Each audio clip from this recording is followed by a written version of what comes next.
Hello, everybody. Welcome tonight to commemorate May 5th, Missing and Murdered Indigenous Women, Girls, and Two-Spirit Persons Day. We at the College of DuPage and the Native American Studies Committee are very honored and pleased to be able to present this very important event for all of our patrons and all of our attendees. And I just wanted to welcome you on behalf of all of us involved. Let me first begin by introducing who is going to be presenting tonight. The two panelists are Rachel Fernandez and Mercedes Reza. Rachel Fernandez is a member and tribal legislator of the Menominee Nation of Wisconsin, the co-chair of the Missing and Murdered Indigenous Women Task Force Data Subcommittee, and the executive director of the Woodland Women. She is an advocate and speaker for the MMIW2S Coalition to Stop Violence Against Native Women movement. She has worked with victims of domestic and sexual violence, counseled and advocated for victims of residential school abuse and trauma, and provided advocacy and support services to the Menominee Nation of Wisconsin for over a decade. Mercedes Reza is a graduate of the College of DuPage with an associate in science and with an associate's in science degrees, two of them in both human services and in addictions counseling. She is currently pursuing her bachelor's degree in addictions counseling with National Louis University and is a registrar with Edward Elmhurst Hospital. She has been an advocate of the MMIW2S for several years, looking to raise awareness and on the issues of our Native communities, which they have faced and continue to face in our country. She has been on a continuous journey of self-identity, coming from humble beginnings. She is herself a survivor of domestic violence, and she strives to be someone who can listen and lead others to safety. I am John Paris. I am an associate professor of history, and I'm the chair of the Native American Studies Committee at the College of DuPage. And again, welcome to everybody on behalf of all three of us panelists and everybody involved in tonight's effort. Before we begin, just to go over a few community guidelines, you can see the slide in front of you. Most importantly, could you please just, when we have our question and answers and we communicate with each other, maintain a decorum of courtesy and respect. Treat others as you would have people treat you, and you would treat people in a face-to-face setting. And please just speak from the heart and listen from the heart. Important housekeeping things just to kind of emphasize before we begin. All our participants are muted with videos off. We will open up the videos and the mics when each person's turn comes. If you do have questions, we will have the presenters do their presentation first, and then we'll open up the floor for questions and answers from all of the attendees. If you have any questions at any point in time, please use the Q&A box that is at the bottom of your screen. We will, be monitoring those, and then when the time comes for Q&A, we will have our presenters field those questions that we select. Okay. This presentation is being recorded, so I just wanted to let everybody know that. And the reason is it will be archived and it will be available for future viewing. So if you would like to see it, or if you are an educator and you'd like to use it for educational purposes, it'll be available in the near future after a little editing. A link will be emailed to the registered attendees within 2 weeks of the event. Before we begin, I would like to offer a land acknowledgement on behalf of the College of DuPage Native American Studies Committee. Acknowledgement by itself is a small gesture.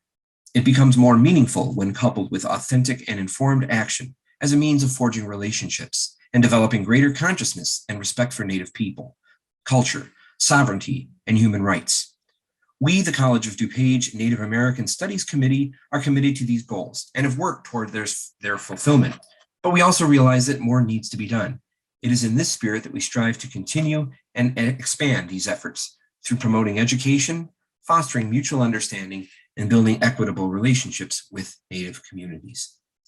We, the College of DuPage Native American Studies Committee, acknowledge that the campus and district we occupy currently exists on the traditional lands of numerous nations, including the Anishinaabe, or the Council of the Three Fires, which are the Ojibwe, Odawa, and Potawatomi.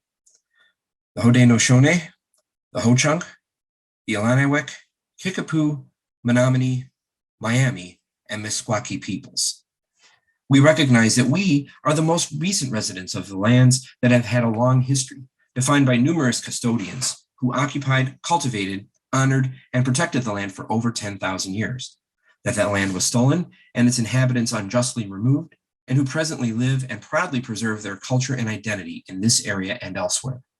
We acknowledge and honor with respect and gratitude the land itself, its history, and the peoples who have stewarded it through the generations. The College of DuPage Native American Studies Committee promotes Native American peoples, cultures, and history by fostering education and providing a forum where Native Americans and their allies can share, experience, and learn about Native culture, history, and identity with the COD community. Membership in our committee is open to all College of DuPage students, staff, and community members, or what I always like to say, in essence, everybody. To learn more or to join our committee, please go to our official Facebook page, which is, I know it's long-winded, but it's College of DuPage Native American Studies Committee on Facebook, or you can just contact the chairperson, John Paris, myself, at parisj@cod.edu. Paris, just like the city in France, with a J, at cod.edu.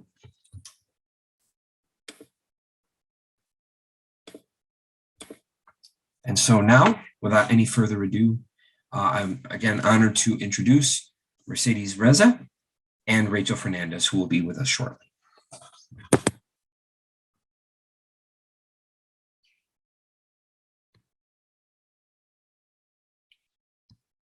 All right.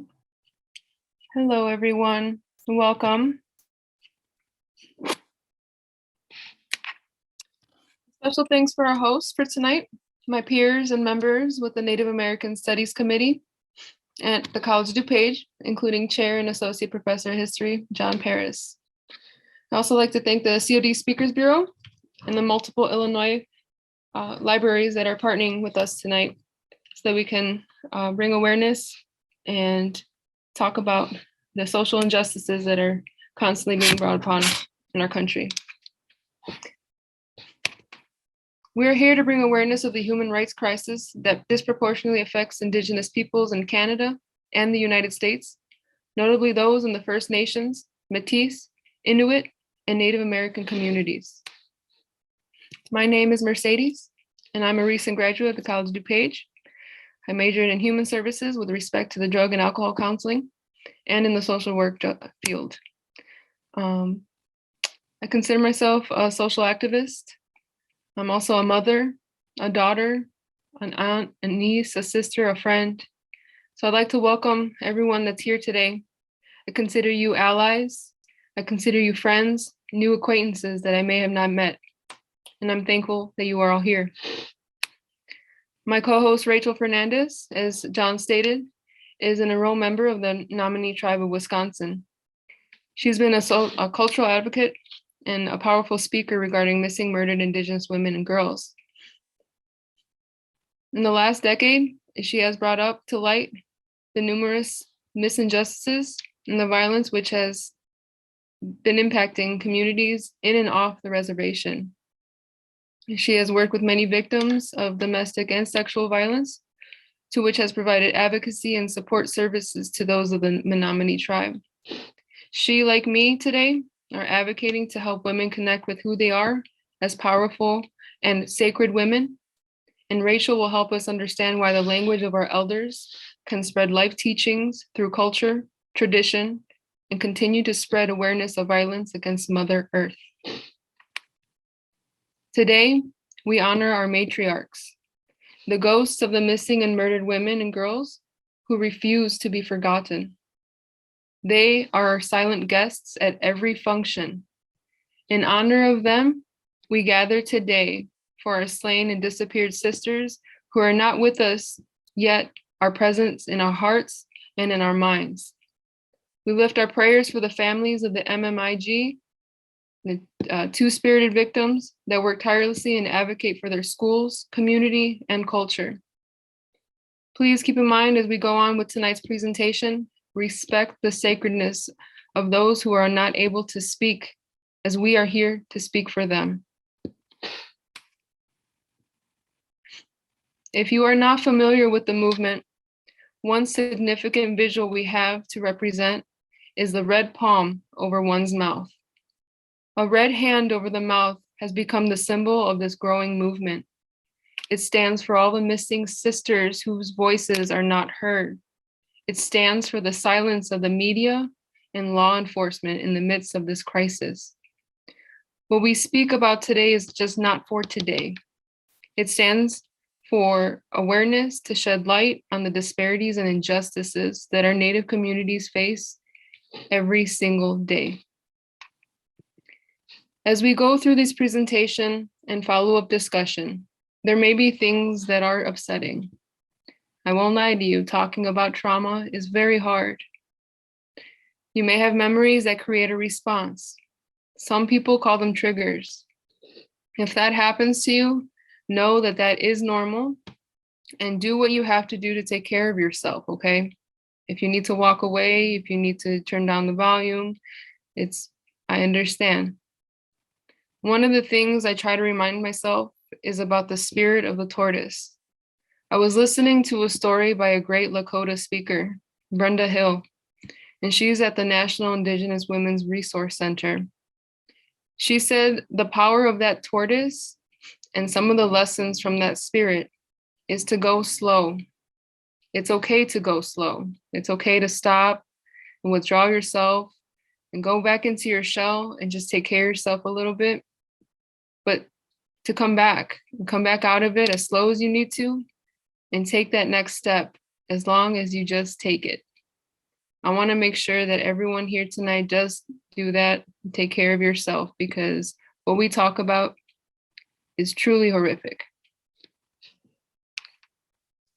The other thing I was thinking about when we get started is the fact that we really do have a nice turnout tonight, and I'm so honored that everyone has come out for this and wanting to listen and to learn and to be a part of this movement. I'm sure we're all still kind of missing being connected and meeting up in person. Some of us still can't do that. Some of us are still adhering to our mask mandates and just doing the best that we can to stay safe. But know that everything is connected. So just take a moment to think about how you are connected to other people tonight, other men, other women, others that are dedicated to this work and open to gaining more information. Just know that you are never alone. Be mindful that in those moments of isolation and the struggle to juggle everything under the circumstances that we are in, I know it does get difficult, but you're not alone. So to begin, I'd like to talk and provide some foundational information and perspective. It's important to set a foundation to understand this balance of violence that we're talking about. Obviously, it's not natural. It's something that happens day after day, but there is some hope in it. If we understand the extreme levels of violence against women, against Native women in particular, it can throw off our responses. So one of the questions we need to ask is, given that we know traditionally within our Indigenous cultures that we did not have this level of violence that we have today. A lot of times we are seeing more and more women are fighting for their lives and staying with their betters and staying home just because they don't have anywhere else to go. But how do we get to this place? How do we get to a place where 3/4 or more of Native women have been victimized in some way? How?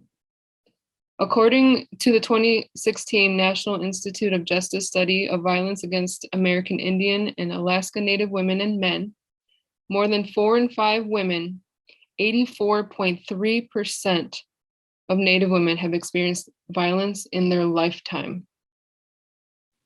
If we look at our history, what's happened to us since colonization, I think our answers to that question are there.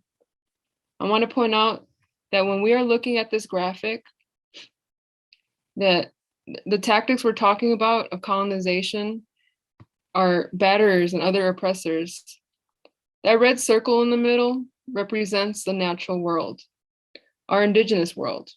And through the genocide and colonization in our history, you can see there's femicide, the outright targeting of women in particular, chemical warfare like alcohol, smallpox, those kinds of things, and the demonization of Native people in general, but Native women in particular.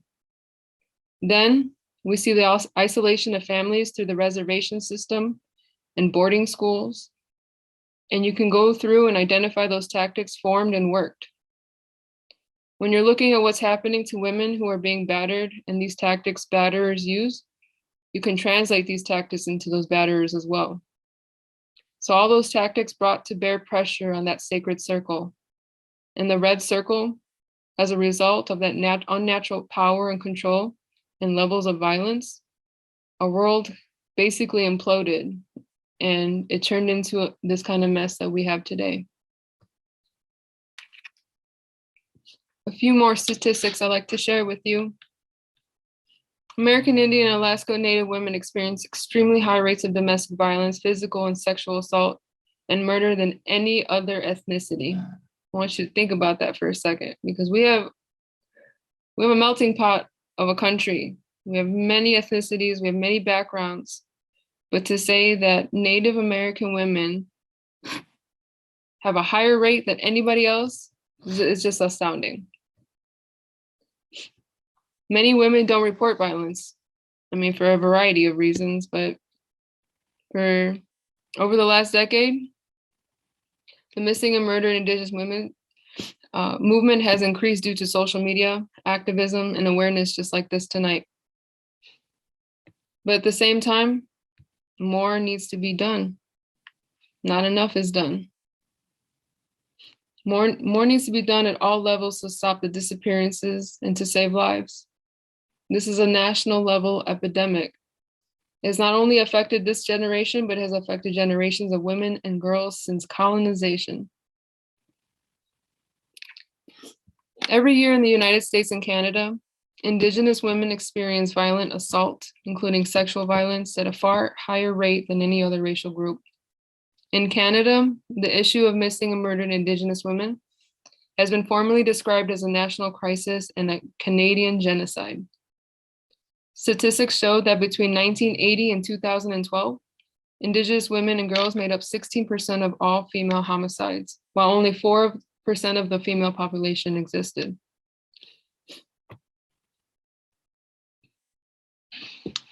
The reasons Indigenous women are subject to violence at such higher rate are widespread. At the heart of the crimes against them are racism and sexism. Indigenous people are largely excluded from mainstream American and Canadian societies. I think it's really important if you're aware of all the statistics and what's going on in the world, to know these facts is just disheartening. We need to gather hope and guidance from our ancestors, from our elders, from our Indigenous cultures, and remembering that as much as what has happened to us, it was possible, that trauma is in our DNA.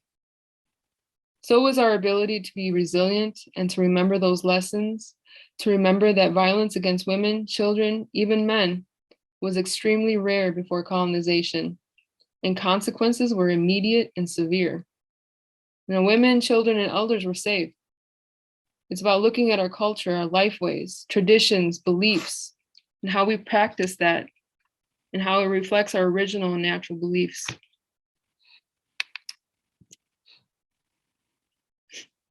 Many tribes have inadequate or no law enforcement to report these heinous crimes too. In small, isolated communities, victims often fear retribution. Sorry, I get choked up sometimes, so. People fear their perpetrators. They fear perpetrators' friends, their family, and even our own family.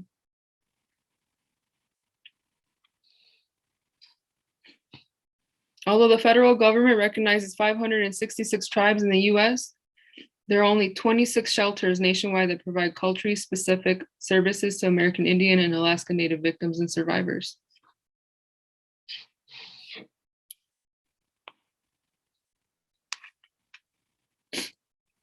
Never go too far. In the United States, Indigenous women are twice as likely to go missing than white American women, even though they make a far smaller percentage of the population. In many parts of the country, Indigenous women are 10 times more likely to be murdered compared to the rest. Despite the prevalence of violent crimes, these cases have a low prosecution rate. Between lack of tribal resources, jurisdictional conflicts, substance abuse, and racist conflict in border towns, Native Americans are murdered or going missing at alarmingly high rates, with few cases being resolved. Data that is collected would be a great influence in the studies of modern day Native American culture. It gives great insight to the diversity of Native people and how image is catastrophic and influences stereotypes, not only in the Native community, but to the communities of people of color. Issues of color and race bias communities, and there is a number of well-intentioned but ill-informed people who take up causes without the proper knowledge, tools, and skills to hasten difficult conditions. Due to limited resources available, Native women and the data collection, many of the cases go unreported or underreported. This is also due to lack of empathy from the police officers who would be reporting such crimes due to alternative motives, maybe like personal gain, virtues, or just don't give a damn. This slide is for the invisible cases that do not exist.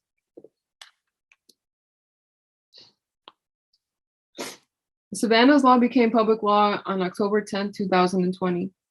And this bill directs the Department of Justice to review, revise, and develop law enforcement and justice protocols to address missing and murdered Native Americans. This bill also requires the Department of Justice to provide training to law enforcement agencies on how to record tribal enrollment for victims in federal databases. It's also to develop and implement a strategy to educate the public on the National Missing and Unidentified Persons System. It also conducts specific outreach to tribes, tribal organizations, and urban Indian organizations regarding the ability to publicly enter information through the National Missing and Unidentified Persons System. Savannahs Law also provides training and technical assistance to tribes and law enforcement agencies for implementation and developed guidelines to report statistics. The statistics in this is obviously not 100%. It's flawed.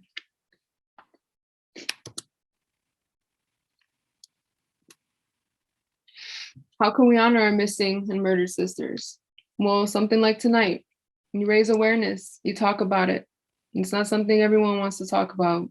People aren't always willing to hear about issues and being so real and so deep. The continued need for services for American Indian and Alaska Native victims of crime is so high. The need for ongoing grassroots advocacy and changes to the laws and policies increases the resources to end the injustices. Individuals and their joint actions at the local, tribal, state, national, and international levels are needed this year and every year from here on until no more are gone. Missing, no more are gone. The issues surrounding missing and murdered Native women must be brought into the public's awareness to increase the accountability of the justice system. In uncertain times as these, people are forced to work from home, lose their jobs altogether, and it could put people in abusive relationships and put them at further risk. Public statements honoring and calling for justice for MMIWG can also serve as statements of support for those who are suffering from abuse and violence outside of the Native communities. Turning our griefs to action, we as allies must call upon Congress to address 1, the need for increased tribal victim services and tribal justices resources affirmed in several federal reports, and 2, the inadequate responses of the federal and state criminal justice system that fail Native women. You can support in many ways by educating yourself some more and donating to these coalitions. The Coalition to Stop Violence Against Native Women, the National Indigenous Women's Resource Center. The National Indigenous Women's Resource Center is where I started. That's where I began my advocacy work. They have many, many resources to go off of, tabs you can go into and find out what you can do in your community and outside the community. You can also go to Sovereign Bodies Institute, where they have the statistics. They are continuing to gather data, though it's not going to be as accurate as we want it to be. Another one is Woodland Women Incorporated with Rachel Fernandez, and she's in Wisconsin, and the full organization of MMIW USA. I'd like to provide the National Domestic Violence Hotline. If you are going through something, you are not alone. You need to gain some strength and some courage and know that there's someone out there that wants to listen to you and help you. You're not alone. And that goes for those that have experienced sexual assault. If it happened now, if it happened 2 years, if it happened 20 years, that trauma lives on until you get the help. If you are in a crisis, we ask that you please connect to the crisis text line. If you are thinking of hurting yourself, have thoughts of it, and please reach out to the National Suicide Prevention Line. If you're experiencing homelessness or on the brink of it, there's also a homelessness prevention hotline for you. Again, we're all connected here. We're all here to be in one and to listen to you, to help you. And if you ever need anything, I'm here. You can get my contact information. My line is always open 24/7. So I'm here for you. I'm a friend, I'm an ally. I'll back you up. If any questions for me, I'd be happy to answer them some right now before we get to Rachel. Thank you so much, Mercedes. That was amazing, and we're all with you as well. This is obviously difficult to discuss, even from someone that's been deeply involved for so long as you. So we do certainly appreciate your thought and your openness with us today. And so, do we want to? Did you want to just maybe address some of the questions first, or do we want? Is Rachel going to be here in a second? Do you think, or would you like to field the questions first? I'd be happy to answer some questions. Okay, great. And I could stay on camera if you'd like to help you out if you want, whatever I can do. We have two questions. One is the domestic abuse from non-natives or from natives? There's actually a multi-part question. The second part says, is there psychological or economic or political or other aspects that create pressure and anger in Native people that it may manifest as domestic abuse? So I guess those are two separate questions, right? From what you've learned, natives against other natives, or is it about an even split? As a matter of fact, it's not an even split. Due to jurisdictional guidelines within tribal lands, people that go onto tribal lands are abusing Native women, and they're not Native. Nearly 80% of those that have been affected are being abused by non-natives.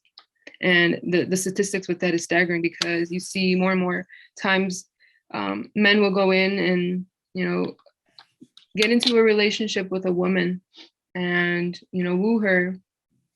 Sometimes the relationship kind of takes a little turn, and in his eyes, he's free. He doesn't have to worry about the cops. He doesn't have to worry about getting in trouble for abusing her. And what ends up happening is that she stays in that, and either it gets worse, she tries to leave and she tries to get out of it, and either it gets to a terrible point where she does go missing or she is murdered and the perpetrator gets away with it. And that's why it's so disheartening with all these statistics more and more every year that women are trying to free themselves. And when they try to do that, they're held in this grasp by the perp. So to answer that question, the domestic abuse is coming more from non-natives than natives. That's fascinating. I didn't know that either until now. And thank you for sharing that. And I think part of what you said is so profound is that it's the feeling of being alone, the feeling of being isolated is intensified, I would think, by the relative lack of support from governments and from law enforcement and from other entities that are dedicated to helping. And so the fact that it probably compounds the problem, right, for many of the victims, that they feel more alone, which is why presentations like this, but the resources you've shared are so important to help people feel that they aren't alone, that they're connected. And so with that in mind, I just wanted to remind everybody here that, let's see, that yes, the slides that we've seen already with the resources, we will show that at the end of the presentation for everybody to see again and to write down if you need. Okay. Let's see. I'll go back to them actually. Let me just go back into. Okay, sure, yeah. Resources for you. Are we looking for the resources, our networks or the hotlines? I'll leave these up for now. I'll go on to the next one soon. Maybe that's a good place to have it open for people while we answer other questions. And I saw your other message to me here, so hopefully we can get that resolved. But in the meantime, we do have a few more questions that we can field here. Has there been an uptick in networking and connecting between Native women across Turtle Island lately? 100%. Yes, there has been. Since the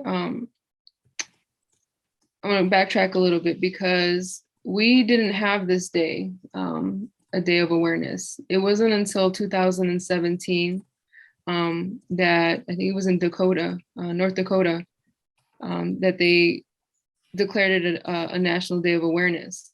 So you think about that, it's only 7 years. So, I mean, with colonization, we have a general idea of when colonization started, but we're not 100% on that.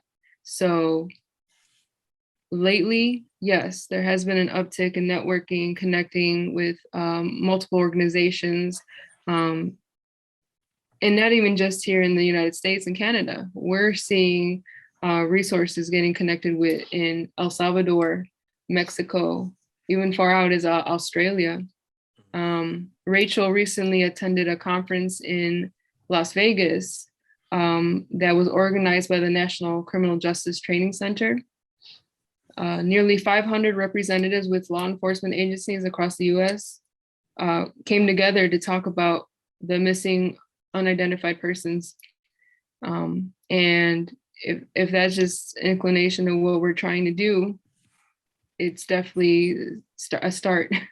If not, we're continuing the progress of bringing more and more awareness every single day. Now, again, as I stated, like there's a lot of spotty data. There's a lot of bias in our media, in our movies, what we see on, everywhere. So we really don't know how many Indigenous women go missing every year. We just have what is told to us in the reports. I mean, in 2019, there was like over 8,000 Indigenous youth that went missing. And that's youth. That's not even just women, it's boys and girls. And that's just staggering. Like, where are we going? Where are they going? That's also very revealing that, the statistics we're showing are staggering, but just imagine the actual statistics that reflect, those unreported cases. And as you said earlier, much of these abuses are unreported. And so it's even more staggering when we consider that. So thank you for sharing that. Also, I've heard as a layman and as an ally to this movement, and you can speak to this if you like, that even, just in the broader population, that, the pandemic and social media has sort of that double-edged sword effect where it allows people to connect better and find resources, but it also can make people feel more isolated. Would you say that's the case with this movement too? In a sense, because now we're seeing more and more our allies coming out and supporting us, supporting the movements, coming for our powwows, coming for talks with our elders. So those that are feeling targeted, it's unfortunate that some people feel that they don't have someone to go to. And that's why I like having this safe space, the safe openness here, because you don't know who you're going to come across. You don't know who is going through something. A lot of times, especially those with trauma and PTSD, they can be high functioning. They can continue on day to day, put a face, and you won't even know that they're going through something. And it's clear that a call to media on the seriousness of this issue and putting out there that there is help for you. There is help out in the communities. Though in our Native communities, the resources are slim. People like Rachel are there to show a path, a path to better and attention that is probably needed, not only within the person, probably within the family and the family unit. So, Okay. So a few more questions. I understand that Rachel is having a little bit of difficulty connecting, so we'll get her connected as soon as possible. yeah. But right now we have a couple of other questions here. One just is really direct and to the point. Are there also programs to assist children involved in these issues, maybe specifically children? Yeah, definitely. As with Rachel having difficulties right now, I wish she would be able to relay some of the resources that she has done in the last decade, because it's not just our women, it's our girls, it's our boys and men too. We have our two-spirited people that are targeted every single day, just like within our own communities. We have our Black and brown brothers and sisters, we have our gay brothers and sisters. We're targeted for the way we go about day to day. And yes, there are resources, and especially within the NIWRC, National Indigenous Resource Center, they have all those readily available. They have people to relay that information, where to go. I'm thinking a good strategy at this point. There's a question that I might be able to field, and while I'm fielding that as best as I can, maybe we could try, maybe Mercedes, if you look at our private chat box, you can try to help with getting in touch with Rachel and working out these connection issues, and maybe spend a couple of minutes with that. And while you do that, let me just field the last question that just came up is just simply, what is two-spirited? Because we've been using that term a lot. And my understanding is just the concept of two-spirit is a native term. It's a native concept that has roots that date back pre-colonial.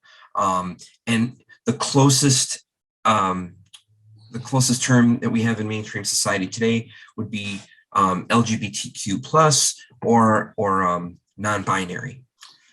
So, and as Mercedes put it, we are focusing on all the various groups of folks that are being targeted and being abused at higher levels, significantly higher levels than the mainstream population. And certainly two-spirited Native people are in this category as well.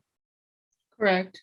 It basically encompasses the cultural, spiritual, and sexual and gender identity of a person. So relatable to our LGBTQ. Yeah. Another question I saw too is, I really get this question a lot. When will our history books tell the truth about these issues? Well, once the white man will stop writing about the things that don't matter and the things that should matter. That's in my opinion. But it's funny because growing up, and especially in social studies and history, very rarely do we talk about our Native ancestry. And it wasn't until I went to COD, as a matter of fact, in my freshman year, I took a art and cultural diversity class that really raised my eyebrows and lit off a light bulb. And I found the committee. So, I mean, there's little bits and pieces to that, but overall, I found my identity through going back to school and learning about my culture and learning about who I am, what my family was, what my ancestors were. And very rarely did I ever read about the things that I was taught in college back in, high school. So it's just, I think it's dependent on the environment where you are. Consider myself an urban Indian. I live and work in the city, and I'm just now being able to wear regalia. I'm just now being able to identify myself as Native because I now know where I am in this lifetime. And I'm hoping that our history books can start altering and bring about truths, but at the same time, we are kind of sheltered from those truths because it's horrific. It's terrible. I mean, again, not everybody wants to talk about that. It's touchy. I agree wholeheartedly. Maybe again, I can say a few things and while I'm talking, if you'd like to try to work things out with what's going on in the chat so we can try to get Rachel connected. And what I like to say is I agree wholeheartedly with what Mercedes is saying. I am, as I said at the beginning in my introduction, I am a history faculty member, a history professor at College of DuPage. And that's something that we in the history department are always discussing, right? We're always discussing how to be truly representative of the various facets of American history and not just from one perspective. And not only is that a more accurate way of looking at and presenting history, but it's just a better way of teaching, to be quite honest. If we just look at things from one lens, we're not really cross-referencing and comparing and understanding things in a collaborative spirit, and we don't really learn as well. So on many levels, I really agree that both as the chair of this committee, as an ally of Natives, and as a history professor, I agree wholeheartedly. To kind of move on to the most recent question that's somewhat related to this, someone asks, are there classes at COD that people can take to learn more about Native American history, art, or literature? And the answer is yes. Our committee, in fact, is engaged in trying to expand that curriculum, but currently we have courses. We have a Native American history course that a colleague of mine in our history department teaches regularly, Professor Brian Moran. We do have a Native American literature class that is taught by the former chair of this committee and a dedicated ally in our committee, Professor Jackie McGrath. And I believe Mercedes was a student in that class. And you told me how much you learned and enjoyed that course. So there are, classes that we have at COD. We do also have independent study classes that we have had from time to time. And then this committee is, as I said at the outstart, we are a committee that is open to everybody, but we are certainly housed at the College of DuPage in the Global Education Department. And we do have field studies programs. I can put in the question and answer box. We do have an opportunity coming this summer where a colleague of mine, Professor Deborah Edelman, who's in the English department, is leading a trip to the White Earth movement in Minnesota. And they're going to be understanding. I don't want to speak too much because I want to learn more about it before I present it. And I know that she could do a better job than me of explaining her program.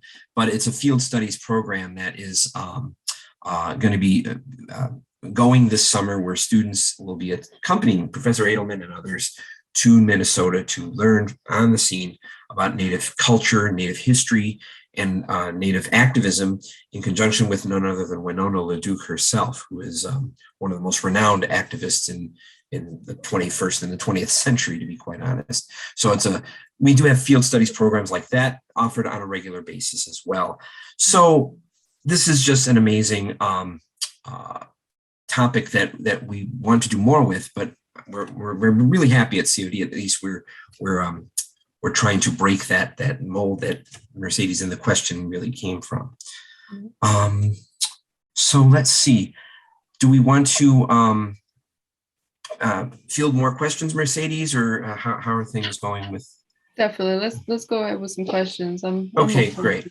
Mm-hmm. Yeah, again, we apologize for these glitches that are happening with Rachel, and hopefully we can get her in. But in the meantime, let's see. Let's go back to the previous question.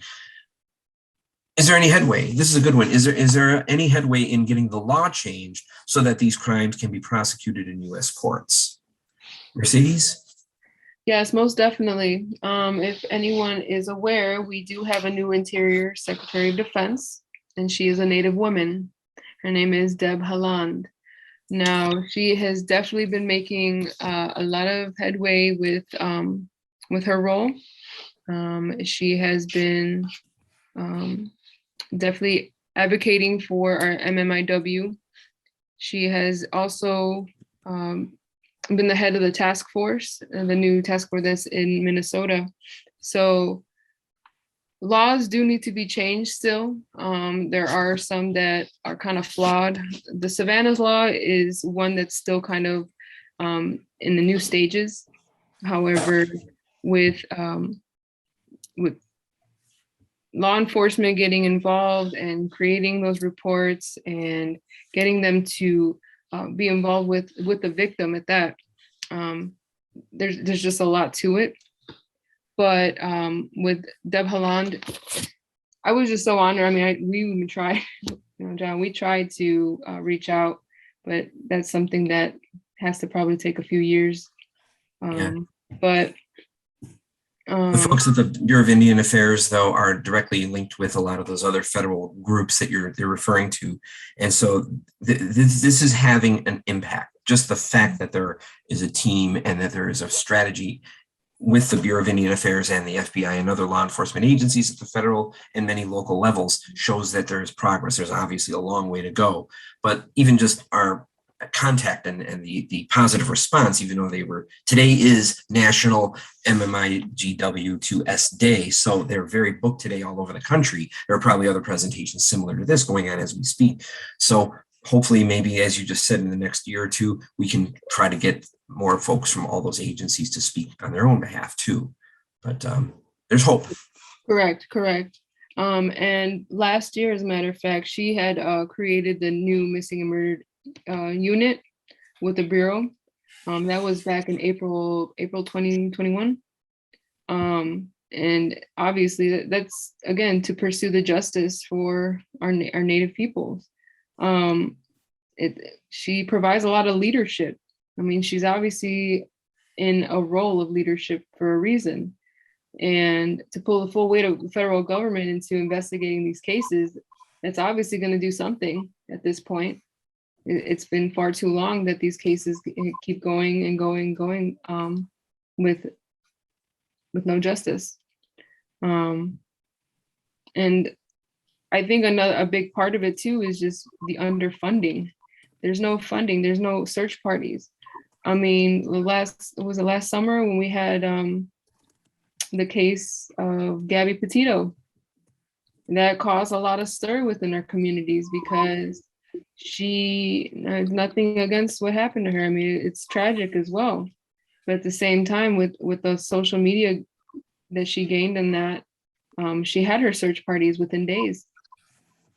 And the media attention that, there's a disproportionate amount of media attention on her as opposed to many Indigenous women that were in the same situation that got no attention or very little attention. So that, I think that's a big aspect too, not just law enforcement, but it's also, the attention of the media that's supposed to bring us a, broader perspective. And that's another aspect of this movement. Raising awareness will push that, into that realm too. Correct. And it provides, it prioritizes the resources to get to where they need to be. You have families that still don't have answers for their missing and murdered. We've got some that have been missing for decades and still no answers. So we want to be able to address that and hopefully alleviate that distress that they're facing. I mean, mhm. Okay, I'm sorry. I thought you, I don't mean to step on what you're saying. Okay, well, we do have a lot of questions that have come in just in the last few minutes. One of the questions kind of hearkening back to how this is presented in colleges, including ours. One of our committee members has offered to just add a few more points about that. Retired professor of anthropology, Ann Wilson Dooley. And so, Ann, did you want to say something about that too, to add some perspective to that? I don't have too much to add at this point, except that at least I know that I covered it in my cultural anthropology courses, and I think some of the others did also. And it's tragic in all cases, but let's extend it also to the others in the Black and Brown communities. So we're highlighting the Indigenous today, and that is an awful theme both for Canada, the US, and other places in the Americas. But our Black and Brown populations are having issues also. Definitely. Thank you, Ann. So how can you approach the victim when the abuser is in a total control of her, meaning that by checking her cell phone constantly? That's a really good question. What kind of advice would you give to victims that are in a situation where they really have limited or no ability to reach out to anybody? Well, that's very touchy, because if there is nobody, I mean, that's a stuck position for sure. If she or he does have someone to talk to share their feelings, don't pressure them, but just let them know, again, you're not alone. I'm here for you if you need someone to talk to, if you need someone to just listen to you for a second, or just be in your presence even. And if they allow you to listen to their story, listen to it without judgment. Don't judge their actions. Don't deny any feelings that they're having. Focus on them, and then focus the concerns on their partner's behaviors. What's happening?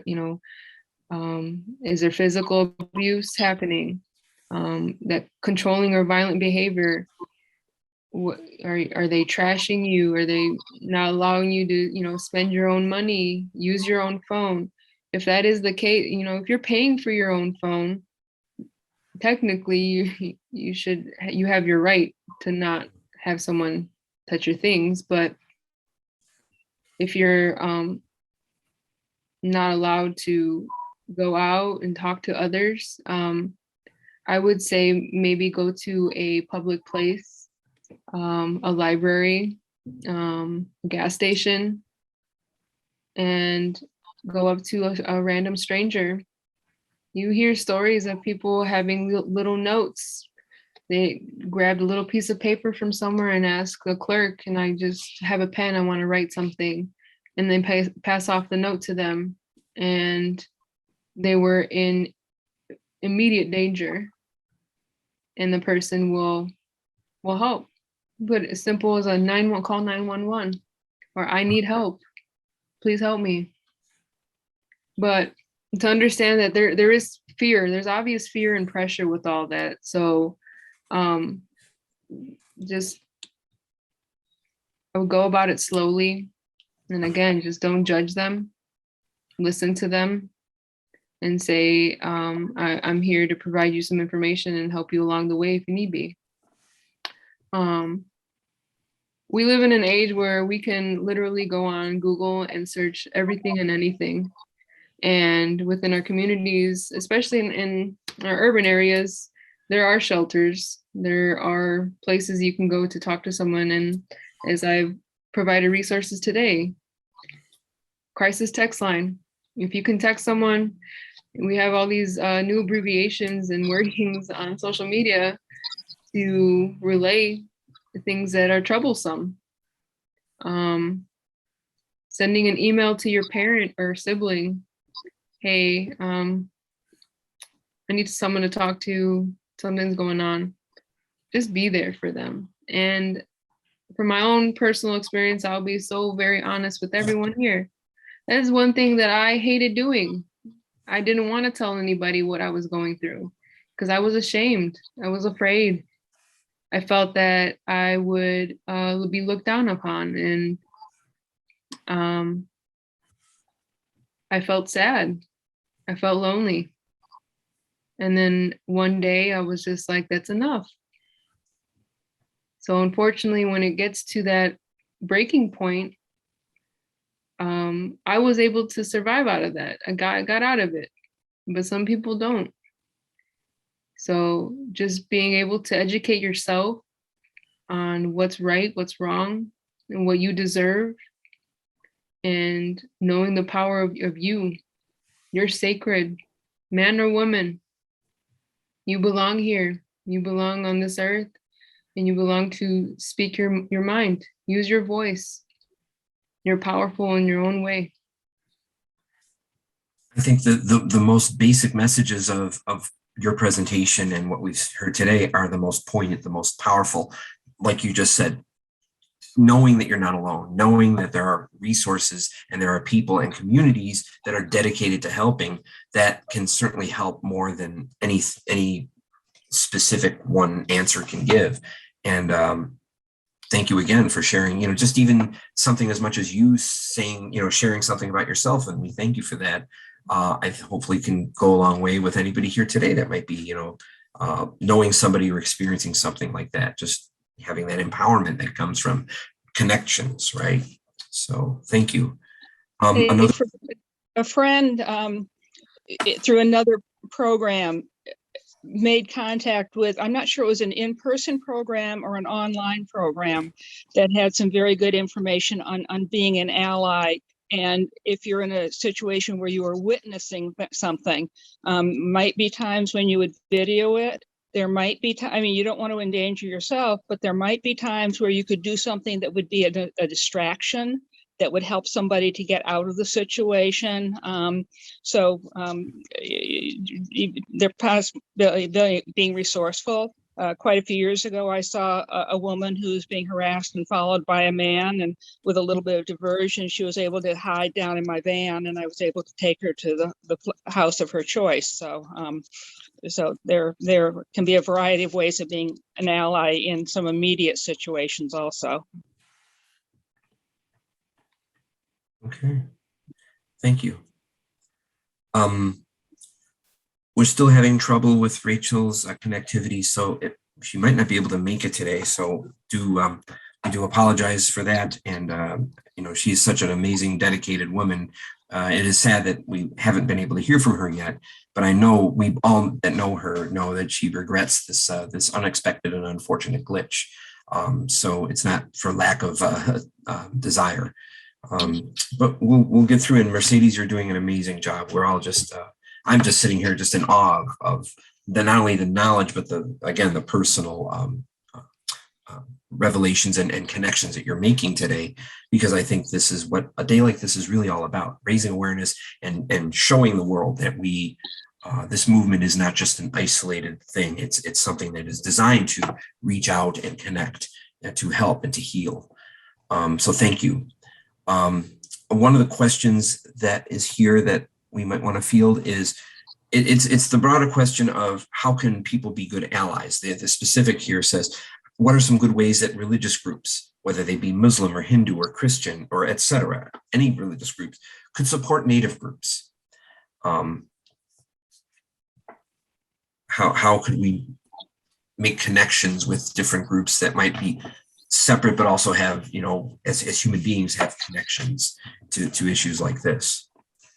Yeah, definitely. So I know with our Midwest Soaring Foundation that I recently became a member of too, just having those community gatherings brings about this dialogue too, brings about people coming from all sorts of locations to gather and respect our lands we have these land acknowledgements that are becoming more prominent nowadays.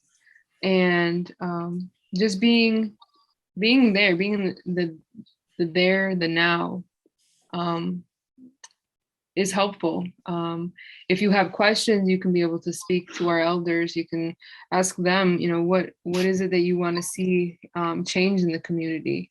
What is it that you want me to do to help you? I know when I have talked to Joseph Standing Bear, it means a lot to me because my own family members, like I don't even talk to my family members like that. To have someone to go to and tell me the life ways and the teachings that have been around for generations. It really does fill my heart, and I'm happy and I'm proud. So I think that if we are able to engage in those community gatherings together, we would be able to ask those questions and get answers to them. Now, I'm not really a religious person. I did grow up Catholic, but I definitely separated myself from that.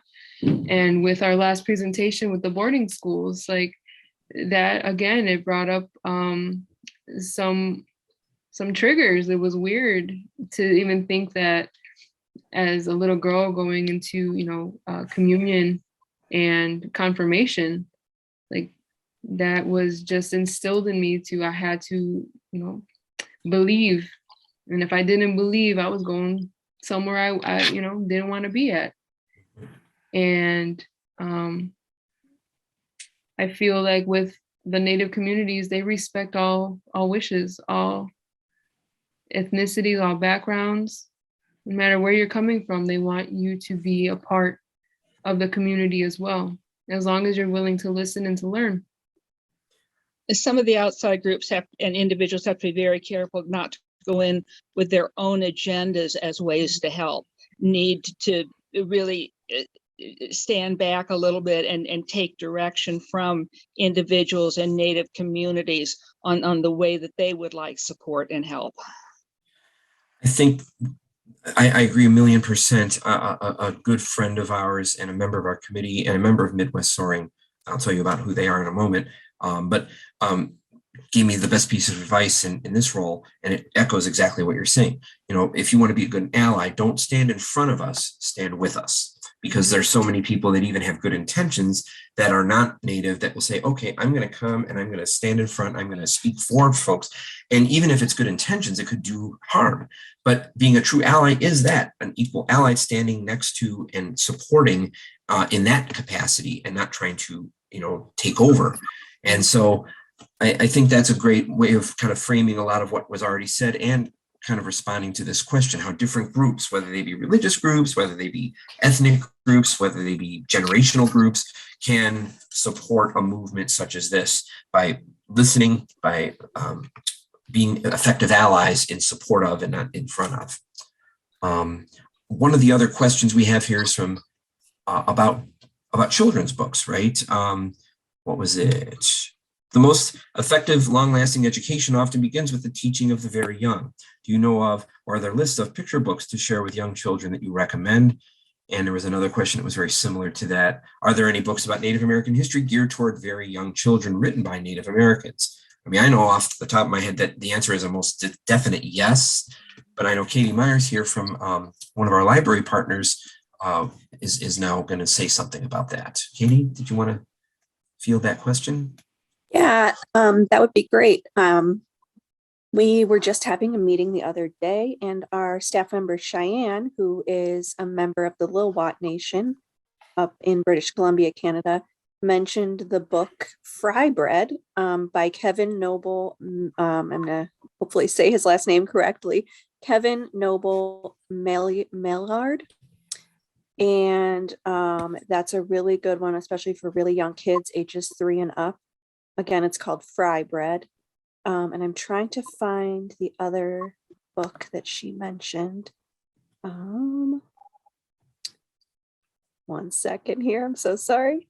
That's okay. Katie, you're from the Crystal Lake Library or you're Algonquin? Yes. Yeah. Crystal Lake. Yeah. Yep. Crystal Lake. Okay, great. one of our Um, main library partners tonight. Yes, I'm very honored to be a part of this group. Thank Oh you. gosh, I can't. There was another book that she mentioned, and maybe Mercedes or even you, John, maybe either one of you knows. It had to do with telling the story of why a Indigenous man is sitting and keeping vigil at a train station, train stop in his town. And it may even be called The Train. Let me do a I little don't quick know that Google one. search. Okay. Well, while Katie's looking, maybe a related question that just came up. Are there any local Native American activities such as powwows or meetings which the public can attend to learn more about their culture? The answer is most definitely yes. Our committee is very proud to do what we do, but we partner with many Native American organizations. You heard Mercedes reference the Midwest Soaring Foundation and their president, Joseph Standing Bear. They are currently headquartered in Lockport, and they advocate for natives. They are primarily made up of Native peoples throughout the suburban area and really all over Northern Illinois. And I can give you, if there's a feature of Joan, if you can show me where I could type things so that the whole audience can see some information about, how they can reach some of our sister organizations. There's the American Indian Center, which is really the hub of the urban Native community in the city of Chicago. And there's a large, vibrant Native community in the city, and many of them are veterans, so they do a lot of work with local Native vets. And there's the Trickster Gallery and a Cultural Center in Schaumburg. And it's not only an art gallery and a cultural center, but they also have a lot of events. And the powwows are a major part of connection and celebration of culture. And there are numerous powwows. I know, going back to the Midwest Soaring Foundation, they do have their annual powwow that they've been having for many years. It used to be at Naper Settlement in Naperville. And now they are moving to their new venue, which is the DuPage County Fairgrounds in Winfield and Wheaton. So that's going to be this September 17th and 18th. And so again, the link I can put up will have information about that. There are many others though. But, and of course, if anybody has any more questions about that, I could certainly, send individual people more targeted information about powwows and other Native groups that you might want to get in touch with. When we send out the link to this recording for the people that are joining us tonight, you will receive that link. We will include the link that John just described, as well as some of the books that both Katie and Mercedes have talked about. In fact, we did have a question from one of our attendees, Joshua O'Shea, discussing a couple books from some of the some other writers. So we will include all that in Definitely. Joshua is a member of our committee, and he works at the Glen Ellen Public Library in the youth division. So this is up his alley as well, as a librarian for youth. And it sounds like I see in the question and answer part, we do have more books coming through. So I wish I knew more about the children's, but this is wonderful that so many people are forwarding their answers to that question. All right. I do not, unfortunately, believe Rachel will be able to attend, but we will try to answer as many other questions that have come forth as possible. Mercedes, are you looking at these questions? Do we want to address, let's see. There's a couple of questions that are somewhat on topic, but somewhat not. Do we want to address? So I don't know if everyone is on. So there was one that came up about a television series that's out. Yeah, that's the one I meant, because I haven't seen the show, so I don't know if you haven't. Oh, okay. Yeah. I know Kevin Costner's in it, but yeah. That's all I know. I personally have seen it. Yellowstone, right? Yeah, Yellowstone. In my own opinion, I enjoyed watching the show because we did see the tribulations between landowners and our tribal community and how they wanted to regain that land, but everyone was headbutting and trying to get that instead. And it was funny because there was one part where I think Kevin Costner said, "This is my land." And the councilman was like, "No, it's not." So it's very direct. but the way that it portrays Native American women, women's issues, no, I don't see any of it in there. No, I don't. Okay. I guess there's one final question that we have here, and then we can just wrap things up. And then again, we will post any sort of links or any information that's been requested to, in the recorded version that will be sent out to all attendees. But there was one question here that asked about, it was just basically about funding. The specific question said, we are rightfully spending billions of dollars as a government to help Ukraine, but why can't we spend more for this topic? And I think that goes to the big broader question about priorities, whether it be government's priorities in budgets, government's priorities in just what they allocate their resources towards. And I think that a lot of that question can be answered by what Mercedes has already presented in terms of the roots of this problem, right? If it's a problem that affects a community and it's becoming so large, then certainly the government is dedicated to representing the people, and there should be more. The more attention, the more it will force government officials, we would hope, to basically dedicate the resources that they should have been dedicating all along. But it's about awareness. Did you want to add anything to that point about why you think that there hasn't been enough allocated to this in the past? Well, in the past, I personally think it's because of media and the media attention. We didn't have it as what we have now. So it's definitely a lot more prevalent, meaning that we're able to relay information about events like this. We're able to have people come out on the streets and march and beat the drums to our ancestors.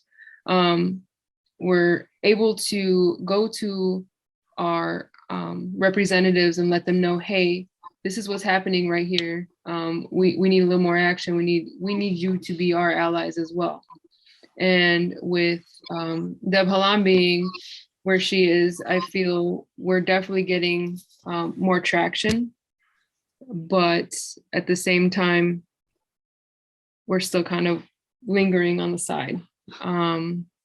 Yes, there are other issues that are happening in our country, but at the same time, this issue has been ongoing, and it shouldn't. It should literally stop. And unfortunately, every single day, someone is battered, someone is taken, someone's stolen, someone's trafficked, and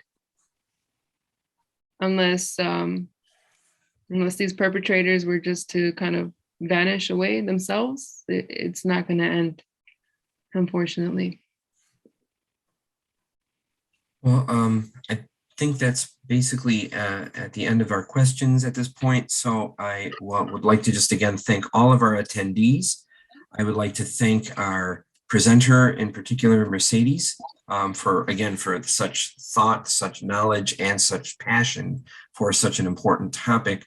And I thank all of our partners at the various libraries and at College of DuPage for supporting us with this. Before we depart, and I do see here the slide. You can read my mind, or the library partners. Joan, do we have another slide that shows something about the next? Okay, well, there's the resource. Let's keep that up.